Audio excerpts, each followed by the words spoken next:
लिंग दीक्षा दिली बसवेश्वरांना आणि तिथे त्या ठिकाणी त्यांनी टाहू बोलला बसवेश्वरांनी. संपूर्ण घर आनंदित झालं. त्यांनी मिठाई वाटत ते त्या काळात असेल अतिशय आनंद साजरा केला आणि अतिशय निश्चल पडलेला काही गतिविधी न करणारा हा बालक हा सामान्य जनतेचा अस्पृश्याचा बुलंद आवाज करला की त्यांच्या एकूण 36 वर्षाच्या कालखंडामध्ये आपल्याला दिसून येईल. बसवेश्वर हे जन्माने कुशाग्र बुद्धीचे होते, तल्लख बुद्धीचे होते आणि चिकित्सक देखील होते.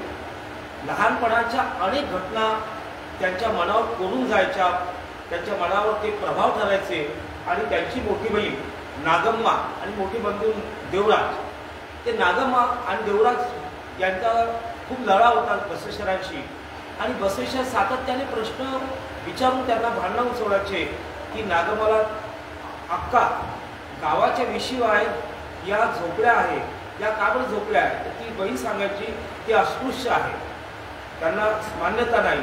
मग इथे मंदिर आहे, मंदिरामध्ये कोण असते? तर ते सांगायची देव असते. मग गुफा आहे, गुफेमध्ये कोण राहतात? तर माणसं राहतात. तेव्हा बसवेश्वर म्हणायचे की या गुफेमध्ये देव का राहत नाही आणि ती निरुत्तर होऊन जायची, तिच्याकडे कुठलंही उत्तर राहत नाही. असं चिकित्सक प्रश्न ते आपल्या बहिणीला विचारतात. बसवेश्वरांचे वडील मादिराज हे बहुदेव उपासक होते. म्हणजे 33 कोटी देवांना जो मानण्याचा प्रघात आपल्या अनेक वर्षांपासून चालू आहे तोच प्रघात त्यांच्यामध्ये होता आणि महात्मा बसवेश्वर हे एकेश्वरवादाचं समर्थन करणारे होते. एकदा महात्मा बसवेश्वरांनी असं ठरवलं की ते अंगणामध्ये छोटे छोटे गड्डे करत होते. वडिलांनी त्यांना प्रश्न विचारला की हे गड्डे तू कशा करता करतो? मला तहान लागली, मला पाण्याचा शोध घ्यायचा. अरे वेड्या, 10 गड्डे केल्याने पाणी भेटणार नाही, एक मोठा गड्डा कर, त्यातून तुला पाणी भेटेल. महात्मा बसवेश्वराला आनंद झाला की आता मी वडिलांना कोंडीत पकडलं आणि वडिलांना त्या क्षणी म्हणतात की मला देखील तुम्हाला हेच सुचवायचं आहे की 10 ठिकाणी देवदर्शनाला जाण्यापेक्षा एकाच देवाला माना, एकेश्वर माना. तिथे सुद्धा महात्मा बसवेश्वर पण त्यांचे वडील निरुत्तर झाले. हे जे काही चिकित्सक आहे, प्रश्न विचारण्याची प्रक्रिया मुलामध्ये लहानपणापासून निर्माण व्हायला होईल. आज अलीकडे प्रश्न विचारण्याची संख्या कमी झाली. तर या संपूर्ण त्यांचा बालपणाचा प्रवास आपण पाहाल. एकदा त्यांच्या गावामध्ये जे बागेवाडीमध्ये एक अस्पृश्य समाजाचा मुलगा विहिरीत पडला. त्याला वाचवायला कोणी तयार नाही. वाचवलं तर समाज बहिष्कार टाकेल. पण महात्मा बसवेश्वर त्या ठिकाणी गेले. तिथे गेल्यानंतर त्यांनी ती उडी घेतली आणि त्या मुलाचा प्राण वाचवला.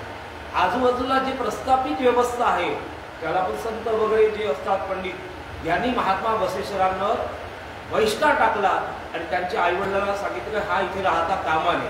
आणि मग महात्मा बसवेश्वराला कुडल संगम जिथे त्यांचे जे गुरु होते जातमुनी वेद यांच्याकडे त्यांनी पाठवलं. तिथे महात्मा बसवेश्वरांनी संपूर्ण धर्माचा अभ्यास केला.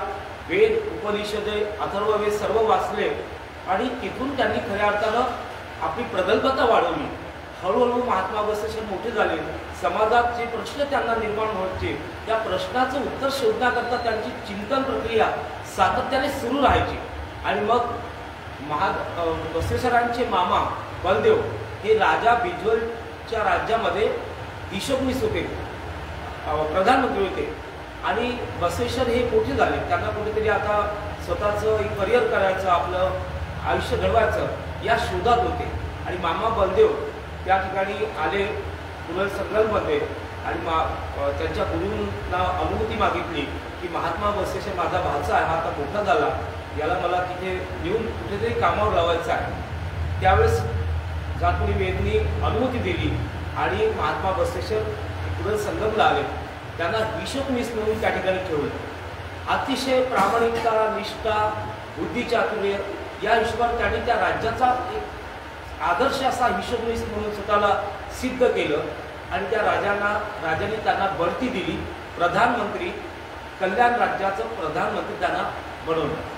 त्या दरम्यान ते झोपडीत जायचे. सामाजिक समरसता काय असते हे महात्मा बसवेश्वरच्या प्रत्येक कार्यातून आपल्याला दिसून येतात. ते झोपडीत जायचे, त्यांच्याकडे जेवण करायचे. जिथे स्पृश्य, अस्पृश्य, अस्पृश्य यांना दूर ठेवण्यात येतं, त्यांची सावली पण चालत नव्हती, त्या ठिकाणी महात्मा बसवेश्वर त्यांच्या घरी जाऊन त्यांच्याशी एक एकोपा तयार करायचे, सलोखा तयार करायचे. हळूहळू त्यांनी अनुभव मंडपाची निर्मिती केली, ज्याला आपण दुसरा पर्यायी शब्द आहे शिवानुभव मंडप. अनुभव मंडप याची त्यांनी निर्मिती केली आणि तिथे 770 शरणी हे यायचे. 70 शरणी म्हणजे स्त्रिया आणि 700 पुरुष, सर्व विविध धर्माचे विविध जातीचे सर्व त्या ठिकाणी यायचे. मग त्या धनगर असायचे, मातंग समाजाचे, सर्व समाजाचे असायचे. विशेष म्हणजे त्यांच्या अनुभव मंडपाचा पहिला अध्यक्ष अल्लम प्रभू हे पहिले अध्यक्ष होते. आणि त्यानंतर सिद्धेश्वर जे सोलापूरला ज्यांचं मोठं प्रस्थ आहे ते धनगर समाजाचे. त्या माध्यमातून त्यांच्या विचारांचं आदान प्रदान चालायचं. त्या काळी बहुजन समाजाला मंदिरामध्ये जाण्याचा मुभा होती किंवा तिथे पूजा अर्चा करण्याची मुभा होती. अशा वेळेस बसवेश्वरांनी सांगितलं की ज्या मंदिरात तुम्हाला स्थान नाही तिथे जाऊन तुम्ही अपमानित का होता, लाचारी का पत्करता. त्यांनी मग इष्टलिंग म्हणजे पृथ्वीच्या आकाराचं एक इष्टलिंग तयार केलं, जे शिवजीला आपण मानतो. आणि पुरुष आणि स्त्री, कदाचित या देशातला हा पहिला असा धर्म असू शकते की ज्यामध्ये स्त्री आणि पुरुष यांना त्या लिंगाची पूजा अर्चना करण्याचा मान किंवा अधिकार हा महात्मा बसवेश्वरांनी आपल्या कार्यातून दिलेला आहे. तुम्हाला माहित आहे की आपल्या भारतात मतदानाचा अधिकार स्त्रियांना बाबासाहेबांनी दिला. विदेशातली जर घटना आपण तपासली तर स्त्रियांना मतदानाचा अधिकार देण्याकरता त्यांना अनेक वर्ष संघर्ष करावा लागला. हा राजकीय इतिहास सांगतो. परंतु महात्मा बसवेश्वरांनी त्या शिवलिंग देऊन, इष्टलिंग देऊन त्या ठिकाणी पृथ्वीचं जे एक वर्णन आहे त्यामध्ये शिवजीचं पूजा अर्चा उपासना करा असे महात्मा बसवेश्वर हे खऱ्या अर्थानं एक सामाजिक परिवर्तनाचे अग्रदूत होते. मी अनुभव मंडपाबद्दलचे सांगितलं. जे आज आपल्याला संसद दिसते त्या अनुभव मंडपाची प्रतिकृती आहे. 12व्या शतकातला अनुभव मंडप महात्मा बसवेश्वरांनी तयार केलेला, त्याची प्रतिकृती म्हणून ही संसद भवन आहे. आणि अलीकडच्या काळात फक्त महात्मा बसवेश्वर महाराष्ट्राला कळू लागला, म्हणजे दुर्दैव आहे. कारण त्याचे जे मगाशी प्रकाश दादांनी म्हटलं, मला वाटतं डाले सरांनी म्हटलं की त्यांचे वचन साहित्य फार त्यांनी मोठ्या प्रमाणात लिहिले. आणि त्या वचन साहित्यामधून त्यांनी नीतिमत्ता सांगितली, त्यांनी प्रामाणिकता सांगितली, खोटे बोलू नका हे सांगितलं. आणि वेदावर त्यांनी प्रचंड प्रहार केला, मनुवादावर प्रचंड प्रहार केला. परंतु दुर्दैवाने मी ज्या समाजात जन्माला आलो त्या समाजात जर असा विचार सांगायला गेलो तर जसं आता सुनील भाऊंनी सांगितलं की मीच वगैरे त्या याच्यामध्ये आम्ही सुद्धा आलेलो. सत्य स्वीकारायचं नाही, कोणी सत्य सांगत आहे ते सत्य स्वीकारण्याचा सुद्धा एक प्रयत्न व्हायला पाहिजे. म्हणजे माझंच बरोबर आहे की माझंच अशातला भाग नाही, काय हे प्रसंग समजून घ्या. अलीकडच्या काळात तुम्ही पाहाल असेल, जेव्हा आम्ही लहान होतो आमच्याकडे महात्मा बसवेश्वरांचा फोटो होता. बाबांना आम्ही प्रश्न विचारला, बाबा हे कोण आहे. बाबा सांगायचे की हे एका राज्याचे प्रधानमंत्री. म्हणजे आम्ही बसवेश्वरांना तेवढंच ओळखायचं की राजा प्रधानमंत्री होते आणि यांनी वीरशैव लिंगात धर्म स्वीकारला. हे ब्राह्मण होते, वयाच्या 7व्या वर्षी वीरशैव लिंगात धर्म स्वीकारला. तुम्ही एक बघा, हयात असताना प्रत्येक महापुरुष, मग ते ज्ञानेश्वर माऊली असो, तुकाराम महाराज असो, हे हयातीत असताना प्रस्थापित व्यवस्था त्यांना एवढं जेरीस आणतात, एवढं त्रास देतात, मानसिक त्रास, शारीरिक त्रास. आणि एकदाचे ते गेल्यानंतर मोठे झाले, हे आमच्या शेतातलं पीक आहे असे म्हणून लेखन करणारे लोक जे आहेत, ज्यांनी आमच्या वर्षानुवर्ष डोक्यामध्ये ते भरवलं. आमच्या डोक्यात सुद्धा ते होतं की महात्मा बसवेश्वर ब्राह्मण आहे, त्यांनी वीरशैव लिंगायत धर्म स्थापन केला. ते लिंगायत धर्मचे संस्थापक आहे, धादांत खोटा आहे. महात्मा बसवेश्वरांचा जन्म 1131चा आहे. म्हणजे कर्नाटक सरकारने जे त्रिस्तरीय समिती स्थापन केली त्या समितीचा तो अहवाल आहे. मी काही माझ्याजवळच सांगत नाही. महात्मा बसवेश्वरांनी लिंगायत धर्माची स्थापना केली नसून ते लिंगायत धर्माचे महान प्रसारक होते. लिंगायत धर्माचे संस्थापक 7000 वर्षापूर्वी जगद्गुरु रेणुकाजी महाराज होते. हे कृपया आपण अपडेट करून घ्यावं. आणि त्यांचं जे सांगण्यात येतं की सागर संगीतामध्ये त्यांना समाधी देण्यात आली, ते देखील खोटं आहे. त्यांची हत्या करण्यात आली.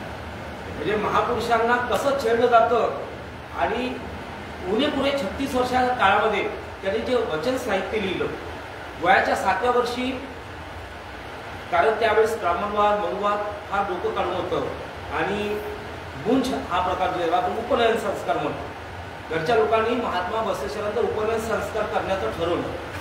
महात्मा बसवेश्वरांना प्रश्न पडला की माझा उपनयन संस्कार होतो माझ्या बहिणीचा का नाही, नागम्माचा का नाही.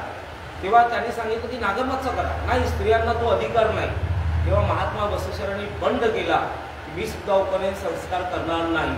स्त्री पुरुष समानता याची मूळ बीज रोवली असेल तर 12व्या शतकात सर्वप्रथम महात्मा बसवेश्वरांनी रोवली. एवढंच नव्हे, चर्मकार समाजाची मुलगी हरैया आणि ब्राह्मण समाजाचा मुलगा शिलवण या दोघांचा त्या काळात आंतरजाती विवाह लागला.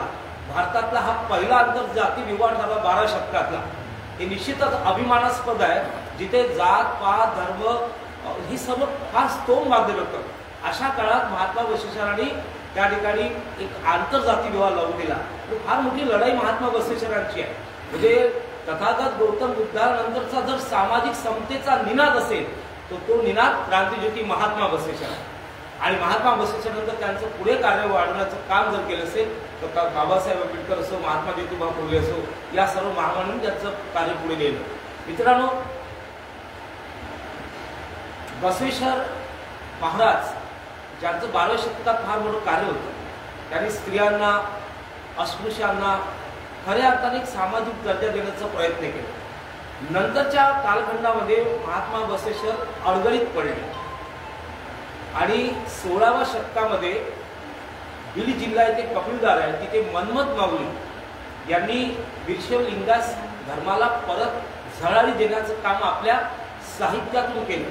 त्यांचं सिद्ध शिखामणी हा ग्रंथ देखील आहे. परम रहस्य हे 2 ग्रंथ मनमथ माऊलींनी लिहिलं. आता हा विषय झाला महात्मा बसवेश्वरांचा. म्हणजे मी एवढंच म्हणेन कि औरत नहीं है अपनी लाज से बढ़कर, औरत नहीं है अपनी लाज से बढ़कर, कोई इमारत नहीं है ताज से बढ़कर. यूं तो कई महापुरुष देखे ही इन आंखों ने, यूं तो कई महापुरुष देखे इन आंखों ने, मगर नजर नहीं आते महात्मा बसवेश्वर से बढ़कर, महात्मा बसवेश्वर से बढ़कर. असा हा महापुरुष ज्यांचा विचार प्रत्येक समाजाने, मानवी समाजाने, वीरशैवलिंगायत नाही, कृपया आपण समजून घ्यावं, ते वीरशैवलिंगायत धर्माचे प्रचारक होते. परंतु महापुरुष कुठल्याच एका विशिष्ट जातीचे नसते. जो जो समानता मानेल, जो जो प्रामाणिकता माणुसकी मानेल, त्या सर्वांचे महापुरुष असते. त्या शृंखलेमध्ये मग बाबासाहेब असो, महात्मा फुले असो, हे सर्व आम्हा सर्वांची बाप मंडळी आहे. आणि आता विचार जो मांडणार आम्ही, तो जर विषय मांडला नाही तर कदाचित मला असं वाटते त्या व्यक्तिरेखेवर अन्याय केल्यासारखं होईल. महात्मा बसवेश्वरानंतर एक प्रति महात्मा बसवेश्वर 21व्या शतकातले जे आहे संपूर्ण भारतवर्षामध्ये फिरतायत. शिवा अखिल भारतीय वीरशैव युवक संघटनेचे संस्थापक तथा राष्ट्रीय अध्यक्ष प्राध्यापक मनोहर दौंडे सर, ज्यांना आम्ही प्रति महात्मा बसवेश्वर बोलतो.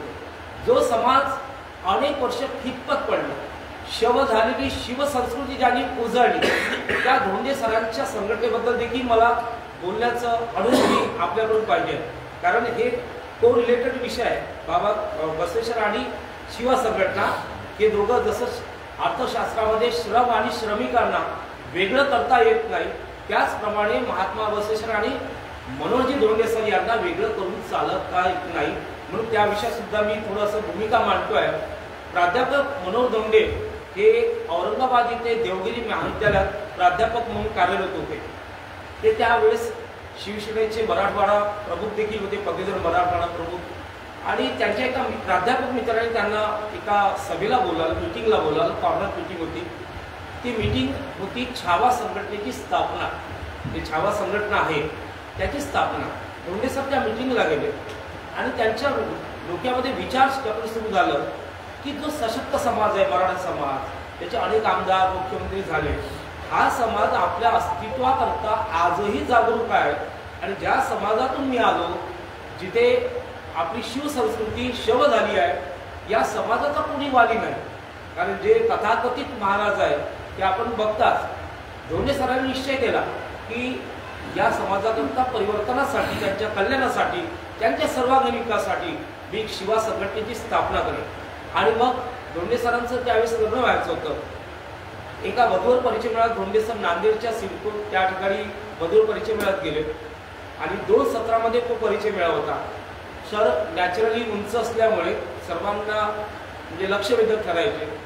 प्रथम सत्रात त्यांनी परिचय दिला आणि परिचय देताना त्यांनी सांगितलं की आजपासून वीरशैव लिंगायताच्या समाज कल्याणासाठी मी शिवा संघटनेची स्थापना करीत आहे. तिथे त्यांना प्रस्थापित लोकांनी आणि समाजातल्या काही मठाधिपतींनी त्यांना दमदाटी केली. त्यांना एका रूममध्ये नेलं. त्यांच्यावर दबाव आणला की आधी संघटना भरपूर आहे, तू परत नवीन पावती फाडण्याकरता संघटना निर्माण करतोय का, तू आताच्या आता हा निर्णय मागे घे. दुपारच्या सत्रामध्ये जेवण झाल्यानंतर जे द्वितीय सत्र होतं त्यावेळेस धोंडे सरांनी सांगितलं की मी शिवा संघटनेची आजपासून स्थापना झाली असे घोषित करतो. आणि तिथून त्यांनी धूम ठोकली, बुलेटला आपली किक मारली. त्यांच्या मागे गावगुंड आणि बाकी तथाकथित लोक लागले. संघटनेची प्रसव वेदना सांगून आलो. एक माऊली 9 महिने आपल्या बाळाला ठेवतात, त्या प्रसव वेदना पुरुषाला करू शकत नाही. आणि म्हणून संघटनाची सुरुवात होताना ज्या काही संघर्षातून शिवा संघटना गेली. 28 जानेवारी 1996 शिवा संघटनेची स्थापना झाली नांदेडच्या सिडको भवन येथे. आणि तिथपासून 28 वर्षाच्या कार्यखंडात अनेक महत्त्वपूर्ण निर्णय धोंडे सरांच्या नेतृत्वात शिवा संघटनेच्या माध्यमातून घेण्यात आले. संपूर्ण आमचा जो समाज आहे, जे आमचे गुरु आहेत ते ओबीसी येतात आणि आम्ही ओपनमध्ये त्यावेळेस म्हणजे शिष्य ओपनमध्ये आणि गुरु ओबीसीमध्ये ही खंत होती. आणि धोंडे सरांनी सनदशील मार्गाने अभ्यास पूर्ण तब्बल 24 वीरशैव लिंगायत समाजातील पोट जातींना ओबीसीचं आरक्षण दिलं. ओबीसीचं आरक्षण मिळून दिलं. कुठलाही आंदोलन नाही, समाज बांधवांना कधी 1 रुपया मागितला नाही. आज माझी मुलगी बापूराव देशमुख कॉलेजला सेकंड इयरला आहे. ओबीसी मध्ये असल्यामुळे तिची शुल्क 58,000 आहे. माझ्यासारख्या सामान्य एलआयसीजनला 58,000 भरणे देखील खूप जेरीस येत आहे. आज मी 1 लाख रुपये कुठून भरू शकलो असतो. हे काम त्या सरांनी केलं आणि मी उपकार मानणार माणूस आहे माझ्या जीवनामध्ये. माझं संपूर्ण आयुष्य ज्यांनी माझ्यासाठी काय केलं त्यांचे उपकार मानायचे हा माझा स्वभाव. एवढ्यावर ते थांबले नाही. त्यांनी अलीकडेच वीरशैव लिंगायत समाजाच्या तरुणासाठी महात्मा बसवेश्वर आर्थिक विकास मंडळाची स्थापना देखील सरांच्या प्रयत्नामुळे झाली, ज्याला 50 कोटीचा निधी शासनाकडून मिळालेला आहे. वर्ध्याला देखील ते कार्यालय सुरू आहे. त्याच्यानंतर त्यांनी जे मठ असतात याचं देखील संरक्षण केलं.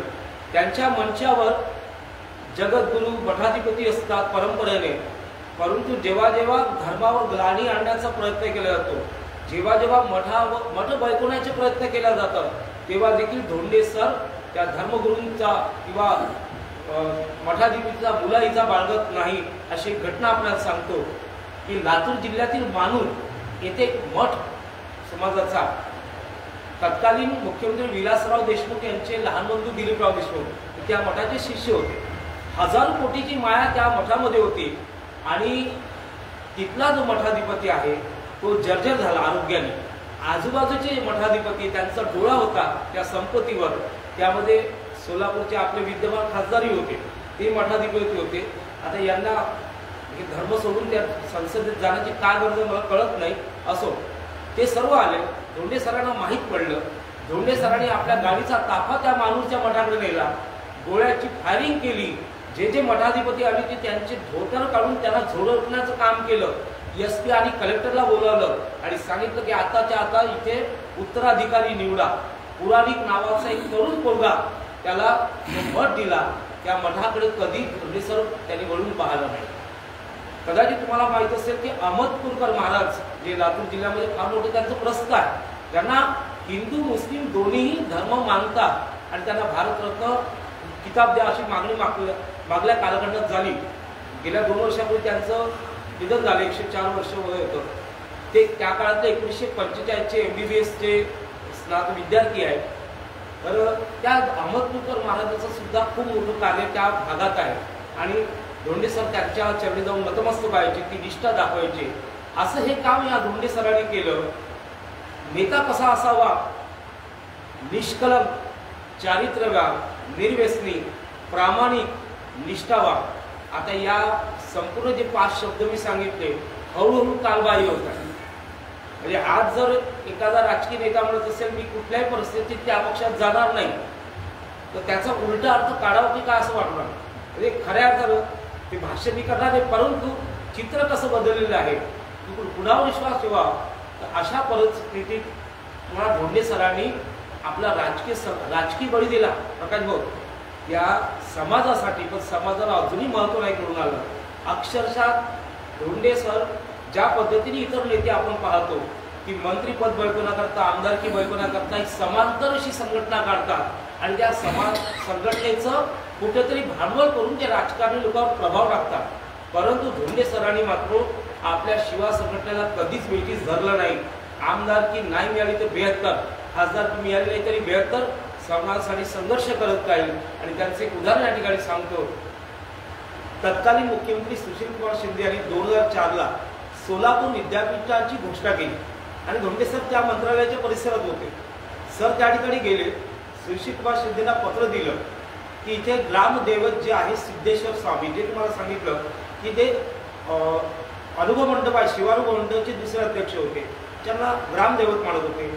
त्यावेळेस शिंदे साहेबांनी सांगितलं की तुम्ही अगदी माझ्या मनातले बोलले, माझ्या मनातली मागणी तुम्ही या ठिकाणी मांडली, परंतु त्याला तुम्ही ऑप्शन द्या सिद्धेश्वर महाराज किंवा महात्मा बसवेश्वर. आणि मग शिंदे साहेबांनी सांगितलं की मी देखील विरशिव लिंगायत आहे, आंतरजाती विवाह झाल्यामुळे माझा लिंग कुंडीला टाकून ठेवलेला आहे, पण ही मागणी तुमची रास्त आहे, योग्य मागणी आहे. त्या मागणीकरता अनेकदा संघर्ष झाले. शिंदे साहेब गेले, दुसरे मुख्यमंत्री आले, सातत्याने जी मागणी रेटून धरण्यात आली. आणि 2009 नंतर 14 नंतर फडणवीस सरकार आलं. फडणवीस साहेबांनी देखील त्यांना शब्द दिला की या ठिकाणी आपण सिद्धेश्वर महाराज किंवा महात्मा बसवेश्वरांचं नाव देऊ. परंतु आपल्याला आठवत असेल की 2014च्या विधानसभा निवडणुकीच्या आधी धनगर समाजाने ज्या आरक्षणाचा एक आंदोलन उभारलं होतं, त्या आंदोलनामध्ये फडणवीस सरकारने घोषणा केली आमचं सरकार सत्तेत आल्यानंतर पहिल्या कॅबिनेटच्या बैठकीत आम्ही तुम्हाला आरक्षण देऊ. तथापि फडणवीस सरकारने आरक्षण देऊ शकले नाही आणि नागपूरला धनगर समाजाच्या निर्णायक आरक्षण मेळाव्यामध्ये त्यांनी अहिल्याबाई होळकरचं नाव सोलापूर विद्यापीठाला देण्याची घोषणा केली. त्या क्षणी धोंडे सरांनी संपूर्ण फेसबुक लाईव्ह करून कार्यकर्त्यांना मावळ्यानं सांगितलं का जागोजागी फडणवीसांचे पुतळे जाव आणि तब्बल 56 ठिकाणी फडणवीसांचे पुतळे जायले. आणि मित्रांनो, त्याच्यानंतर महात्मा बसवेश्वरांची जी जयंती असते 2015 साजरा करण्यात येईल शिवा संघटनेकडून एक संपूर्ण 1 महिन्याचा कार्यक्रम आणि त्याचा समारोप असतो मुंबईला. त्या मुंबईच्या कार्यक्रमाला फडणवीस साहेब आले प्रमुख पाहुणे. त्या ठिकाणी धोंडे सरांनी सांगितलं की 56 ठिकाणी मुख्यमंत्र्यांचे आम्ही पुतळे जायले. सांगा असा मर्द कधी पाहिला, असा मर्द नेता कोणी पाहिला? तुमच्याकडे जर एखादा आमदार खासदारला बोलायची हिंमत होत नाही, मुख्यमंत्र्यांसमोर बोललं. मुख्यमंत्र्यांनी सुद्धा सरेंडर केल्यासारखा चेहरा केला, त्यांना आपली चूक कळली. आणि त्यानंतर एक प्रसंग सांगतो की सोलापूरला जेव्हा या सोलापूर विद्यापीठाला सिद्धेश्वर महाराजांचं नाव द्यावं यासाठी भव्य मोर्चा काढला. लौकिक अर्थाने आमदार नाही, खासदार नाही, कुठलंही पद नसताना धोंडे सरांच्या नेतृत्वात किती लोकांचा मोर्चा निघावा? 5,000, 10,000, 20,000, तब्बल 2.5 लाख लोकांचा मोर्चा निघाला धोंडे सरांच्या नेतृत्वात. आम्ही त्याचे साक्षी आहोत. आणि सर्व समाज म्हणजे इव्हन मुस्लिम समाज सुद्धा त्यात सहभागी झाले. जे विभूती लावतो ते विभूती पोतवर सुद्धा वाटायचे. संपूर्ण समाज एकटा या निगड्या छातीच्या बेत्यासोबत धोंडे सरांसोबत सर्व समाज म्हणजे धर्म 2.5 लाख लोकांचा भव्य असा मोर्चा निघाला. आणि त्याच दिवशी आम्ही ठरवलं की खूप नेत्यांची आम्ही पालखी उचलली. त्या पालख्या उचलता आमचा अर्धा आयुष्य तिकडे गेलं. आता आम्हाला कुठलीही पद नको, आता एकच आहे, आम्ही निष्ठावंत राहायचं आणि धोंडे सरांच्याच नेतृत्वावर विश्वास ठेवून शेवटला श्वासापर्यंत त्या सरांच्या पाठीशी राहायचं. आम्हाला पदाची अपेक्षा नाही, कारण धोंडे सरांसारखं काम कदाचित दुसरा नेता करू शकले नसते. तेली समाज, मराठा समाजांचे कार्यकर्ते म्हणतात की धोंडे सर आमच्या समाजात जन्माला यायला हवे. एवढं त्या लोकांना महत्त्व कळते. पण या व्यक्तीने काही भिक्षे लिंगायत समाजाचं केलं का? नाही. नांदेडमध्ये नांदेड लोहा लातूर हा जो रेल्वे मार्ग आहे धोंडे सरांनी आपल्या प्रयत्नातून मंजूर करून आणला. तिथले जे नांदेड सरांचं गाव नांदेड जिल्ह्यातील लोहा तालुक्यातील शेवडी आहे. तिथे त्यांनी विस्थापित, बहुजन, दलित, आदिवासी, शेतकरी, शेतमजूर, वंचित या सर्व वर्गाकरता तिथे फार मोठं त्यांचं काम आहे. आणि सर नेहमी म्हणतात की शिवा संघटना ही जातीची संघटना नाही, तर ती शिवसंस्कृती रुजवणारी, शिवसंस्कृती टिकवणारी संघटना आहे. त्याच्यामुळे जात आपोआप गळून पडते. इथे कोणी तेली जरी आला तो देखील त्या संघटनेचा सहभाग घेऊ शकतो. एवढा प्रचंड विचार धोंडे सरांनी ते ठेवलाय. आणि महात्मा बसवेश्वर खऱ्या अर्थानं आम्हाला जर माहीत करून दिला असेल तर धोंडे सरांनी करून दिला. आज मला एका गोष्टीची कमाल वाटते की अलीकडे आमचे ज्येष्ठ बंधू सुरेश भाऊ यांच्या व्हॉट्सअपवर त्यांनी पत्रिका पाठवली आणि काही लोकांनी असं कॉमेंट्स केलं की अंधश्रद्धा निर्मूलन समितीच्या मंचावर जाऊन जे हिंदू विरोधी बोलतात. मला कळत नाही, एकदा या महाराष्ट्रानं आणि असो की अभानिसची भूमिका समजून घ्या आणि नंतर त्यावर भाष्य करा. काही समजून न घेता सरळ सरळ अभानिसचा मी फार जुना कार्यकर्ता आहे.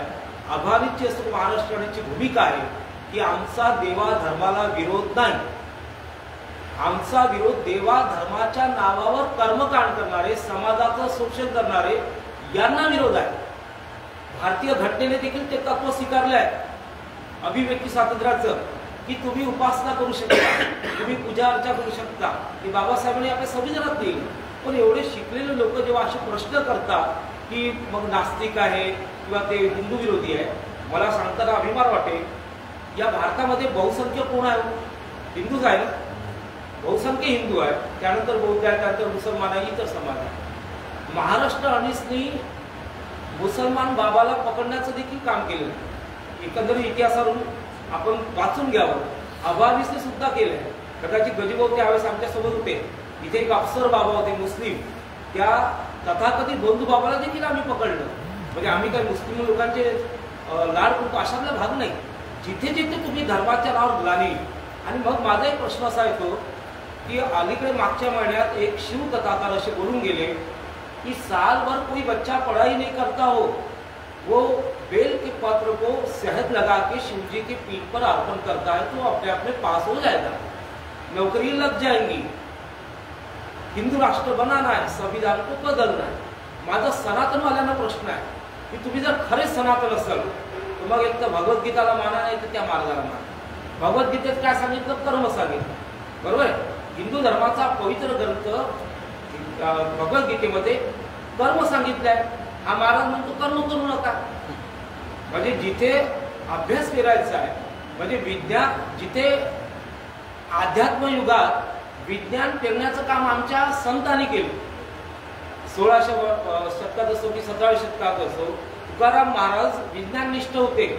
कन्यापुत्रे होते नवसी तर का करणे लागे पती. 350 वर्षानंतर हा आमचा शिकलेला डिग्री होल्डर बाबाकडे जाते, ही आमची माय जाते, मला पोरगा केव्हा होईल, पोरगी केव्हा होईल. हा बाहेर बेलण्यानं कोणती पिढी आम्ही जन्माला घातली. त्यापेक्षा आमचे जे संत चांगले होते, जे कमी शिकलेले होते, त्यांनी तुकारामांनी गाथा लिहिली. तुकडोजी महाराजांनी सांगितलंय, चमत्काराच्या भरी भरूनही झाली अनेकाची धूळ झाली, संत चमत्कार भरू नका सज्जनो. आमचा विरोध कोणाला? आमचा चमत्काराला, आमचा या भूलतापाला विरोध आहे. जर अशा पद्धतीने या देशामध्ये जर विचाराचं बीजारोपण होत असेल तर आम्ही कुठली पिढी घडवणार याचा विचार तुम्हाला आम्हाला करावा लागेल की नाही. कारण आम्ही पुरोगामी विचाराचे लोक आहे. पुरोगामी याचा अर्थ असा नाही की आम्ही कोणाच्या आस्थेला नाकारतो, मुळीच नाही. तुमची ती आस्था आहे. मला कदाचित सांगताना तिथे आमचे आदरणीय ज्येष्ठ महाराज धामणकर सर आहे, ते आमच्या समाजात येतात. एका चांगल्या कामात ते व्यस्त आहे. मधून परिचय मेळामध्ये त्या एवढ्या वेळात वेळ काढून आले, त्यामुळे त्यांचं मी खूप धन्यवाद मानतो. ज्या विश्वलिंगायत समाजामध्ये जन्माला आलो, आमचं वर्धेला शिव मंदिर आहे, त्या ठिकाणी मी एक युवा कार्यकर्ता म्हणून वारंवार कार्यक्रमाचं मंच संचालन करण्याची जबाबदारी माझ्याकडे असायची आणि मी कार्यकर्ता आहे. मला आज हा सुभाव देखील अवघड वाटतो. मला खुर्चीवर बसायची इच्छा होती, पण आपला सन्मान करतोय. त्या ठिकाणी महाशिवरात्री आणि श्रावण मासाच्या समारोपी कार्यक्रमाला आमचे काही पाहुणे यायचे आणि नाऱ्याची सतीमाई यायची. नाऱ्याची जी सतीमाई होती तिचं दर्शन सोहळा व्हायचा. म्हणजे मग त्याच परिसरात राहा, तुम्हाला माहीत आहे. एक वेळा झालं, 2 वेळा झालं की ते वरिष्ठ लोकांना म्हटलं की हे थोडंसं बंद व्हायला पाहिजे, कारण त्या सतीमायला गेल्यानंतर आमच्या बाया जायच्या, माझ्या नवऱ्याची बदली होईल का, माझा मुलगा पास होईल का, 50 रुपये टाकलं. कुठली प्रबोधन करणारी बाई नाही ना, बोलता येत तिला, फक्त किती लिहून 61,000 1,00,000 सर्व पैशाकडे लक्ष. याला म्हटलं हा बंद करा, तुम्हाला आम्ही अध्यक्ष म्हणून सचिव म्हणून निवडून दिलं, याचा अर्थ तुम्ही काही करा, ते सर होणार नाही. उद्या एखादा संचालक म्हणेल की भिक्खूजी महाराज चांगल्या, हे का लावलं. जर तुम्ही शिवाचे भक्त आहे, देवादेव महादेव असं म्हणतात, संपूर्ण देवाचा प्रमुख जर आपला आहे, महात्मा बसवेश्वर आहे, तुम्ही जगद्गुरूला मानतात ते आपले आहे, हे सर्व असताना इकडची गरज काय. एवढा साधा प्रश्न त्यांना केला. परंतु कसं आहे, सर्वांना परखड बोलण्याची सवय नसते. सर्वांनी गुळमुळीत उत्तर दे, हो बरोबर आहे, हो बरोबर, एवढंच उत्तर दे. सर्व वरिष्ठांना सांगितलं, परत ते ऐकायला तयार नाही. मी 5-7 तरुण कार्यकर्त्यांची बैठक घेतली. त्या बैठकीला हा मुद्दा मांडला. त्याला म्हटलं पहा, समाज विरोध करेल, समाज राग करेल, याच्याकडे जाऊ नका. बाबासाहेब आंबेडकरांच्या मैतीला जे लोक होते ते लोक कुठल्या दुसऱ्या महापुरुषाच्या मैतीला नव्हते. बाळासाहेब ठाकरे सारख्या नेत्याच्या मैतीला सुद्धा अत्याचाराला लोक होते, कारण तो माणूस परखड बोलायचा. हा विचार करू नका तुम्ही खूप गोड बोलले म्हणून तुम्हाला लोक काही सहकार्य करतील, मुळीच नाही. ही धारणा चुकीची आहे. आणि त्या संपूर्ण मित्रांनी मला सहकार्य केलं. मी ते संतांचे साहित्य देऊन वगैरे ते ड्राफ्टिंग केलं आणि सर्व संचालकांना पाठवलं. संचालकांनी त्या ठिकाणी एक गदार मागवला की हे लिहिणारा आणि बोलणारा किरणच असू शकतो, कारण तो दोन्ही याच्यामध्ये आहे. त्यांनी आमच्या नावाची पाटी काढून टाकली, आमचा राग करणं सुरू केलं. अहो तुम्ही वयाने मोठे आहे, तुम्ही म्हणाला पाहिजे किरण तुझं पत्र आलं ये बरं आपण चर्चा करू. हा मोठ्यांचं असते, कदाचित कमी वयात आमच्यामध्ये मोठेपणा आला, या आपण बसून चर्चा करू, तुझं काय वाईट साहेब मुद्दे आपण चर्चा करू. त्यांनी मी जे संचालक करायचं माझ्याकडून काम काढून घेतलं आणि दुसऱ्या वर्षी त्यांनी त्या काही बोलायला नाही, म्हणजे चला छान झालं. परत दुसऱ्या वर्षी त्यांनी दर्शन सोहळा, आमचे गजानन बाजारे संघटक होते, मी एका लग्नाच्या कार्यक्रम होतो, किरभाऊ म्हणे पत्रिका आली, परत म्हणे त्या सतीमाईला बोलावलं. अरे कसं झालं. आणि मग सुरेश भाऊ त्या ठिकाणी होते. आम्ही 10-15 कार्यक्रम आक्रमक झालो की ती बिलकुल आलीच नाही पाहिजे त्या ठिकाणी. कुठल्याही परिस्थिती आम्हाला विनंती करत होते की यावेळेस येऊ द्या. तर तुम्हाला सांगितलं की बोलवायचं विशाल बोलवलं की आली सतीमाय, तिने ती पाहिली व्यवस्था काही दिसली नाही, नाराज होऊन चालली गेली. तेव्हापासून ती बंद झाली. पण बंद झाल्यानंतर मात्र आजही आमचा राग करणं सुरू आहे. बघा कुठेतरी विषय समजून घ्या. माझं नवीन पिढीनं असते की तुम्ही विषय का समजून घेत नाही. आम्ही जे बोलतोय पिढ्यानं वर्षानुवर्ष प्रबोधन करतोय, सांगतोय, बरं केवळ प्रबोधन करत नाही, मी तसं वागतोय, मी त्या पद्धतीने वागतोय. पहिला विषय लिंगात असेल वर्धा जिल्ह्यातला की ज्याने आपल्या लग्नामध्ये कर्मकांड केलं नाही. वडिलांना सांगितलं लग्न करतो पण असत्यनारायणची पूजा करत नाही. वडील दुसराच वर्ग शिकले होते, पण ते काही अर्थाने अंधश्रद्धाळू होते आणि थोडे विज्ञानवादी होते. त्याचा मला अभिमान आहे, असं बाप मला भेटतो. त्याची इंजिनियर झालेलं किती बेकल मी पाहिलं की चालले कुंडली काढायला, माझ्या मुलाला मुलगा होत नाही वगैरे वगैरे. पण माझ्या वडील दुसरा वर्ग शिकलेला आई निरक्षर. वडिलांना माहित हा मुलगा जिद्दी आहे, याला जर आपण सहमती दिली नाही तर हा लग्नच करणार नाही. मी कथा केली नाही, कुंडली काढली नाही. माझ्या नवीन घराचं माझी मुलगी झाली, तिचं नाव मी संगीतावर संगीत क्षेत्रात असल्यावर रागिनी ठेवलं, लाहिणीचं आरोही ठेवलं आणि मग घराचं वास्तुपूजन होतं. त्यावेळेस बायकोनाची पूजा केली तर काय होते, म्हटलं नाही केली तर काय होतं. पण एक थांब, मी घराचं अस्तित्व असेल तर तू घराचं मांगल्य, आणि मांगल्याशिवाय घराचं महत्त्व नाही. कदाचित मी पैसा करतो तर तू आहे मग घराचं महत्त्व आहे. तिला सांगितलं आपण पूजा करू, महाराजांना बोलू. आमचे जळगावकर महाराज त्यांना बोलावलं. अट एकच आहे, त्या पूजेत मी बसणार. संविधान आहे, प्रत्येकाला अधिकार आहे. तुला तुझी आस्था आहे ना, तुझ्या आस्थेला मी डिवचत नाही. त्या पूजेत मी बसणार नाही. दादा वहिनीला बसवेन, तू बसशील. महाराज आले होते जळगावकर महाराज. मी या विचारात असताना ते महाराज माझ्यावर खूप प्रेम करतात, हे विशेष आहे. या विचारात असल्यानंतरही खूप प्रेम करतात. आणि महाराजांना फोन केला, महाराज अरे बोलगाव की पूजा आहे मग कॅन्सल करता, पहिले तुम्हाला या माझ्याशी हिंदी बोलतात. आले महाराजांना म्हटलं की महाराज हे पूजेचं काय साहित्य लागतं ते सांगा. अरे आपका पार्वती बहुत बड़ा असे बोले, पार्वती सब कुछ है, मग तिला मी बाहेरच्या कामात निघालो. तिने सांगितलं महाराजाला की मी काही पूजेत बसणार नाही, काम बाई असा तसा बसत नाही. आता मी ज्या युनिव्हर्सिटीतून आलो आहे म्हणजे बापाची युनिव्हर्सिटी, बापाची गुण तर येणारच आहे आपल्यामध्ये. मला कानावर माहीत पडलं आणि बायकांना स्वभाव असतो कुठे काही कुठे कुचबुच करतात. हा म्हणजे बरोबर आहे, हां म्हणजे बोलत राहत नाही. म्हणून तिने सांगितलं आणि माझ्या कानावर आलं. सकाळपासून मी आपल्या कामात होतो, मी आंघोळ केली नाही. आमच्या चुलत बहिणी म्हणायचे बापूजी आंघोळ करून बस आत्ता आलं, बापूजी आंघोळ करून आत्ता आलं. असा करता करता पूजा 3 तास चालली. पूजा संपली, महाराज बाहेर आले. महाराजांना म्हटलं तकलीफ तर नाही. त्यांनी शिवाजी महाराजच्या काळातला नमस्कार मला केला. धन्य हो बोले महाराज आपलं खाना खाके जाणार आहे. हो. सायंकाळी माझ्याकडे ग्रामगीता ठेवली. हांडे दादा आले, वृक्ष लावलं, मी ग्रामगीतेचं ते ठेवलं. बायकोला म्हटलं तुला जबरदस्ती नाही, तुझी याची इच्छा असेल तर तू येऊ शकते, नाही आली तर नाराजी नाही. पण ती माऊली आली. सांगण्याचं तात्पर्य असं, हिंमत तर दाखवा.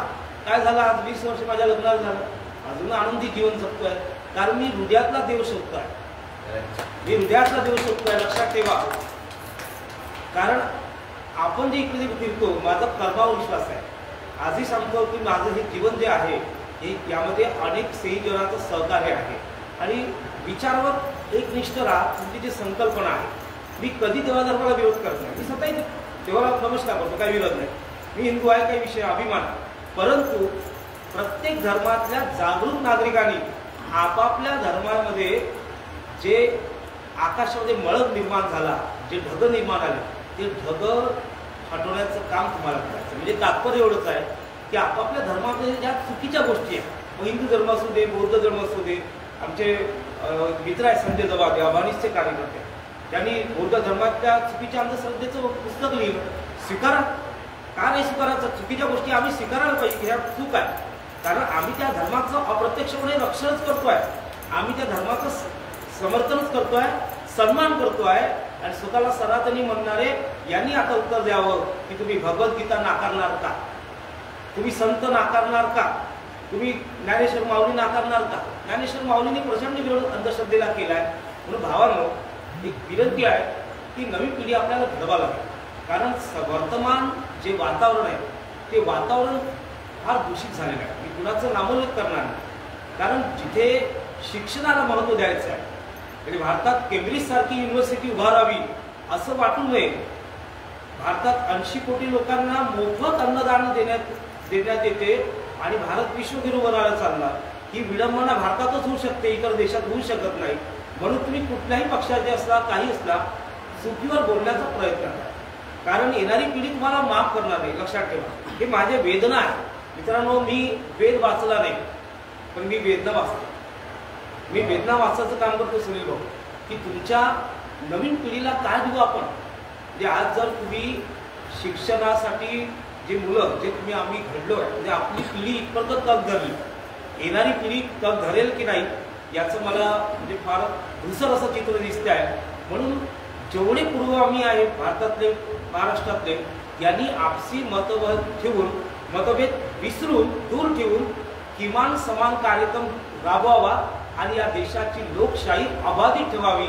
या देशातली सद्भावना, या देशातलं एकात्मता, स्वातंत्र्य अबाधित ठेवण्याचं काम आता आपल्या लोकांवर आलेलं आहे, आपल्या सर्व जागरूक नागरिकांवर आलेलं आहे. आपण आज संख्येने कमी मांडलं. मी सुरुवातीलाच सांगितलं की आपण जरी संख्येने कमी आहोत, पण विचारांनी ताकदवर आहे. एक एक व्यक्ती 100 व्यक्तीचं बळ घेऊन या ठिकाणी आलं.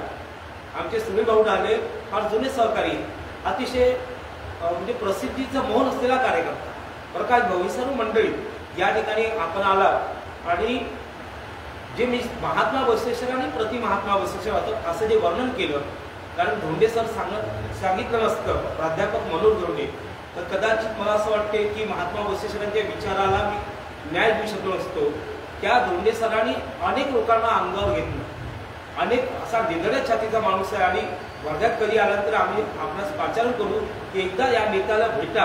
आणि किती विरोधकांनी प्रयत्न केला त्यांना नामोहर करण्याचा, तरी धोंडे सर मात्र एक अजातशत्रू व्यक्तिमत्व आहे, प्रगल्भ बुद्धिमत्ता लाभलेला आहे, निष्ठा आहे. आणि त्यांच्याबद्दल मी एवढंच म्हणेल धोंडे सराबद्दल की मेरी उम्र से काफी बड़ा हूं मैं, मेरी उम्र से काफी बड़ा हूं मैं, वक्त से आगे चलने वाला किरदार हूं मैं, मेरी उम्र से काफी बड़ा हूं मैं, वक्त से आगे चलने वाला किरदार हूं मैं, तुम्हारे हर वार पे पलटवार हूं मैं, यूं ही नहीं कहते प्राध्यापक मनोहर धोंडे हो.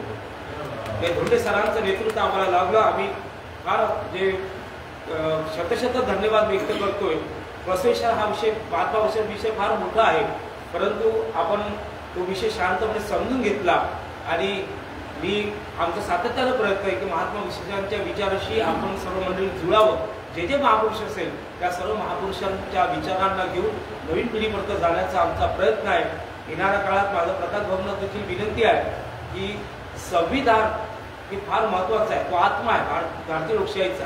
या संविधानावर जर आपल्याला ऑब्जेक्टिव्ह एक स्पर्धा घेता आली तर ते बघा. त्या निमित्तानं वयोगटाचं बंधन न ठेवता धामणकर सरासारखे वयोवृद्ध व्यक्ती, माझ्यासारखा तरुण व्यक्ती, याचं कारण त्या निमित्ताने तुम्ही संविधान वाचा, संविधानाची कलमा वाचा, कारण हे काळाची गरज आहे. आणि म्हणून कुठेतरी प्रबुद्ध भारत बनणे ही काळाची गरज आहे. आणि या ठिकाणी एवढं आवाहन करतोय. आणि महाराष्ट्र राज्य श्रद्धांजली समितीने या ठिकाणी मला पाचारण केलं. मी एक सामान्य कार्यकर्ता आहे, कारण मी मंच संचालक म्हणून गेल्या 3 दशकापासून प्रसिद्ध आहे किंवा परिचित आहे, प्रसिद्ध नाही परिचित आहे, परंतु व्याख्याता म्हणून कदाचित ही माझी दुसरी वेळ आहे. त्यामुळे माझ्या मांडणीमध्ये काही चुका होऊ शकतात, काही विसंगती होऊ शकतात. जे चांगलं असेल ते तुमचं, जे चुकलं असेल ते माझं मला परत द्या. चुका सांगाल, उणिवा सांगाल, कारण मी एक कार्यकर्ता आहे. हीच माझी खूप मोठी ओळख आहे. मी महाराष्ट्राच्या ठिकाणी आभार व्यक्त करतो. त्यांनी सुरेख सत्र संचालन केलं, त्यांनी मला ही सुंदर अशी भेट दिली. निखिलजी जवादे, कचऱ्यातून कला निर्माण करणारे हे व्यक्तिमत्व आहे. त्यांचा माझा 2-3 वर्षापासून संबंध आहे. ही भेट मी अगदी माझ्या हृदयात ठेवली, कारण ही कचऱ्यातून कला आहे. आणि निश्चितच तुमचे खूप खूप धन्यवाद. आणि महाराष्ट्राच्या कुठल्याही कार्यात माझा कुठलं सहकार्य लाभलं तर नक्की मला आपण हक्काने सांगावं. हा कार्यकर्ता तुमच्या पाठीशी राहील, कारण विचार एकच आहे. मी अबानीचा असेल तर मी महाराष्ट्राचा असेल, परंतु ही दोन्ही विचारधारा एकच आहे हे मानून मी या ठिकाणी आपल्या सर्वांचा आभार व्यक्त करतो आणि आपल्या शब्दाला विराम देतो. जय हिंद, जय महाराष्ट्र, जय शिवा, जय भीम.